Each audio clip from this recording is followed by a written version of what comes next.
Buenos días, mi nombre es Sergio Coecha y voy a hacer un breve resumen de lo que hemos visto hasta el momento en la clase de hoy, que es acerca de algoritmos, pseudocódigos y modelo de cómputo RAM.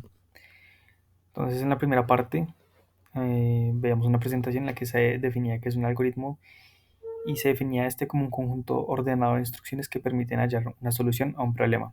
Entonces, como vemos en el ejemplo de la derecha, pues tenemos un problema y es que una lámpara no funciona y estamos ejecutando una serie de procedimientos o de acciones que nos permiten llegar a solucionar este problema. Entonces, pues estos procedimientos están divididos en cierta cantidad de pasos. Ahora bien, cuando hablamos en un problema computacional, pues tenemos que saber que estos pasos se realizan mediante las acciones que ocupan memoria y también procesamientos en CPU. Entonces, cuando decimos que está organizada en memoria, pues esta memoria está organizada en una arquitectura como una matriz, como una tabla. Entonces, los valores están representados en variables y estas variables pues están organizadas en diferentes filas pues dentro de la matriz, como encontramos ahí a la izquierda. Cada una está asociada con un número y cada uno de estos números pues está asociado con un valor o representa más bien un valor. Después veíamos cuáles son las funciones y estas funciones se definen como una subrutina o segmento de un código, ya estamos hablando en términos computacionales, que está separado del código principal o del bloque principal. Entonces estas funciones son definidas por aparte y pueden ser invocadas en cualquier momento. Entonces, como encontramos en el diagrama a la derecha, se representa un bloque principal en donde encontramos los diferentes pasos y en los diferentes pasos de este bloque principal podemos invocar o podemos llamar las otras funciones que son proceso A o proceso B y lo podemos hacer múltiples veces. Entonces las funciones eh, se citan por aparte o más bien como se crean por aparte y pueden ser citadas en cualquier momento en el bloque principal y más de una vez. Más adelante en la misma presentación veíamos que es un pseudocódigo y encontrábamos que mentira, no, esto no se encuentra en la presentación sino en el libro. El pseudocódigo es la representación de un código en un lenguaje que es fácilmente entendible para humanos. Entonces es como la mitad entre el lenguaje computacional y el lenguaje humano. Entonces este nos favorece mucho identificar cuál es la función del algoritmo o del código que queremos generar, ya que se enfatiza principalmente en las ideas y no tanto en los detalles computacionales. Entonces, esto nos permite una descripción de un algoritmo pues, de una manera mucho más entendible. Entonces, a la izquierda, pues pongo el ejemplo de cómo es de un pseudocódigo y pues en este caso sería como hacer una función en la que podemos clasificar los asistentes y generamos dos listas. Entonces, una es la lista de asistentes que tienen correo Agrosavia y las que no, y una segunda lista que tiene como a las otras personas que en su correo no son de Agrosavia, sino, bueno, son de otra institución. Entonces comienza a hacer un loop que comienza por for y dice como voy a asignar la variable i a las personas que se encuentran, pues bueno, en una lista de personas que yo quiero analizar.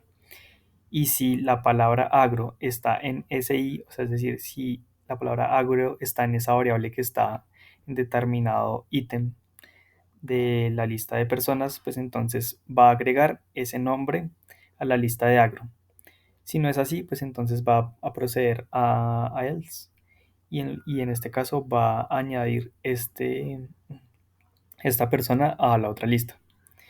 Entonces, como tal, ahí se genera una función, pero no está siendo citada, sino hasta que se menciona más adelante, cuando se pone classif asistentes y se pone la lista de personas, que está representado como personas. Entonces, aquí como podemos ver, pues hay unas subrutinas que la podemos ver representadas en el for y en el else, mejor dicho, en el for. Y también encontramos, bueno, y en general eso hace parte de una función que también es una subrutina, ¿no?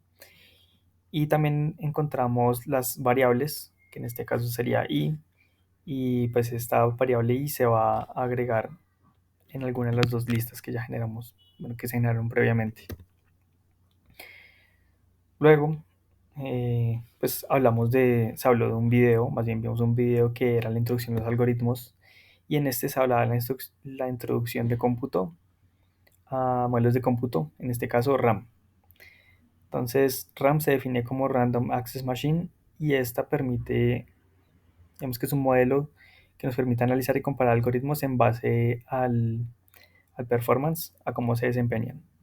Entonces, para este modelo, pues, se asumen unas ciertas condiciones básicas. Uno, que se está hablando de que el cómputo pues, solo se ejerce a partir de un procesador, que las acciones están ejecutadas en un orden, entonces, y no se ejecutan de forma simultánea. Hay una única unidad de control y se cuenta con una memoria limitada y dividida en celdas. Esto último porque se asume que el cómputo que estamos generando se está haciendo en un sistema que tiene la capacidad pues, de correr el algoritmo que queremos analizar. Entonces, pues bueno, en la RAM se modela que el acceso a una unidad bueno, sí, el acceso a un registro pues siempre toma una unidad de tiempo constante de uno. Entonces encontramos que en estas características del módulo de cómputo pues había uno, que cada registro tiene un valor de memoria entero. Una segunda característica pues que el program counter es la que organiza el orden de ejecución de los comandos, y que lo que mencionamos anteriormente, pues que es uno detrás del otro y no de manera simultánea. Tercero, acceder a un registro de memoria toma una unidad de tiempo. Entonces, eh, traer información de determinada variable toma una unidad de tiempo. Las operaciones simples toman una unidad de tiempo, y aquí se hacía la exclusión de operaciones simples, o sea, se retiró más bien se dice que no es una operación simple cuando hablamos de subrutinas, for else, and, bueno, etcétera, while, los que sean por ese lado. Eh, También se decía que el tiempo de ejecución de un programa es igual a la suma de las unidades de tiempo ejecutadas, es decir, de todos pues digamos que lo que estamos viendo anteriormente, todo lo que puede ocupar una unidad de tiempo. Y también el espacio requerido por un programa es igual a la cantidad de registro en memoria requerido total. Entonces, nuevamente es la sumatoria pues, de todos los procesos que ocuparon memoria. Entonces, otras características que podemos destacar es que estos modelos apuntan a hacer un análisis a priori del desempeño de un algoritmo. Es decir, como si tenemos un algoritmo, no tenemos que esperar mucho tiempo para saber si efectivamente funciona o no funciona, sino que a priori estamos haciendo un análisis de qué tanto tiempo y qué tantos recursos va a consumir. Entonces, pues diríamos que un buen algoritmo tiene una cota inferior igual a una cota superior, es decir, como el número de pasos inferior para resolver. Más dicho, para que este algoritmo resuelva el problema sería igual a la cota superior. Y pues bueno, digamos que este desempeño es medido en la cantidad de recursos consumidos, como tiempo y energía computacional, la cantidad de comunicación, el número de accesos al disco y la cantidad de memoria principal que se está empleando. Entonces, pues esto que se pone aquí en asteriscos, que es la cantidad de recursos consumidos, también está muy influido por cómo se encuentra la jerarquía de la organización de la información. Si, digamos, la información que se está utilizando se está guardando en caché, o si se está guardando en la memoria principal, o si se está guardando en la memoria externa, eso va a consumir más o menos tiempo y también energía. El prefetching, que se refiere a dónde es cargada la información de las instrucciones. Branch prediction se refiere a si se puede saltar, no, si se pueden predecir o no algunos resultados. El pipeline se refiere a cómo es distribuido los procesos en el procesador. Y por último, pues las instrucciones primitivas se refiere a la cantidad de operaciones sencillas que se están realizando, y pues que, como hemos mencionado antes, ocupan una unidad de tiempo. Y bueno, de manera general, pues esto es lo que hemos visto hasta ahora, y se resumen en esos tres puntos, que era primero, que es un algoritmo; segundo, pseudocódigos; y tercero, modelo computacional de RAM.